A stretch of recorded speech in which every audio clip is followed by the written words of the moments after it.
Good evening. Coming up on Nine's Late News, more pain expected for mortgage holders this week, with the Reserve Bank expected to lift the cash rate on Tuesday.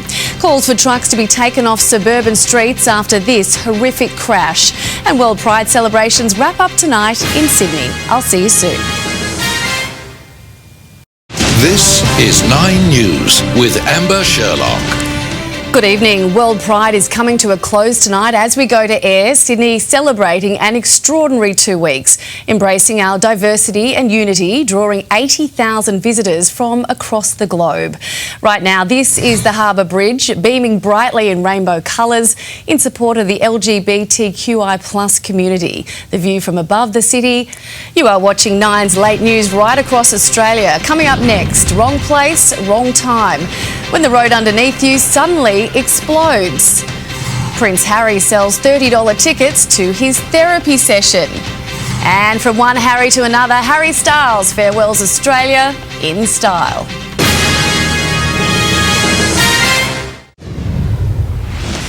To news just in, and the federal government has announced 3 Chinook helicopters are being deployed with HMAS Canberra to provide aid to Vanuatu. Stay with us when we come back. Money man Scott Phillips joins us for a look at the RBA's interest rate decision this Tuesday. To finance now, and we are fast approaching the day households and mortgage holders dread when the Reserve Bank meets to deliver yet another interest rate hike, forecast to reach a decade high. Let's bring in Chief Investment Officer at Motley Fool, Scott Phillips, for more. Good evening, Scott. Before we get to Tuesday, I'd like to start off by asking, how did we get to the point where our interest rate is at an almost 10-year high? Amber, good evening. That's a very good question. I'll try and address it. Thanks, Amber. When we come back, Elizabeth Creasy has the week ahead in weather. Adelaide, your home is our home. That's why we're committed to telling the stories that affect you. See the full story on Adelaide's 9 News at 6. Welcome back. Sydney is about to be hit with its hottest day in more than a year, with a pool of hot air from central Australia pushing across to the east coast, generating a 3-day heatwave for much of New South Wales.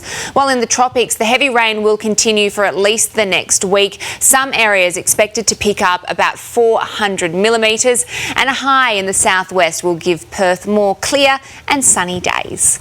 So Perth will enjoy a mild end to the long weekend tomorrow, with a maximum of 29 degrees, heating up on Tuesday to 33. The city potentially picking up a mil or two of rain on Wednesday. More cloudy conditions for Adelaide tomorrow, with some light showers around in the evening, a top of 23 degrees, cooling off a little on Tuesday and Wednesday, but the sunshine and warmer weather will return on Friday. Melbourne's run of warm weather comes to an end tomorrow with a top of just 24, 22 on Tuesday. The city's set to get a light shower on Wednesday. It's starting to get a little chilly in Hobart this week, with the minimum dipping down to 9 degrees on Wednesday. The city will also see some light rain on Monday and Tuesday. Plenty of sunshine in Canberra this week, but it is going to be a little windy on Tuesday afternoon. Those mornings also starting to get brisk on Thursday and Friday, dipping down into the single digits, a low of 7 degrees. Sydney is set for a scorcher tomorrow, heading for a top of 38 degrees, maximums lingering in the 30s on Tuesday and Wednesday. Temperatures dropping into the 20s later in the week, with a good chance of some rain on Sunday. Brisbane will have a dry start to the week, with some rain setting in from Friday, a top of 31 tomorrow, 33 on Tuesday and 32 on Wednesday. And finally, Darwin will get some heavy downpours tomorrow and on Tuesday, but the rain will ease on Wednesday and Thursday, with dry conditions dominating the end of the week. Amber. Thanks, Elizabeth. And that wraps up Nine's Late News for this Sunday. Our next news is at 5 a.m, followed by the Today Show. I'm Sherlock. Thanks for joining us. Good night.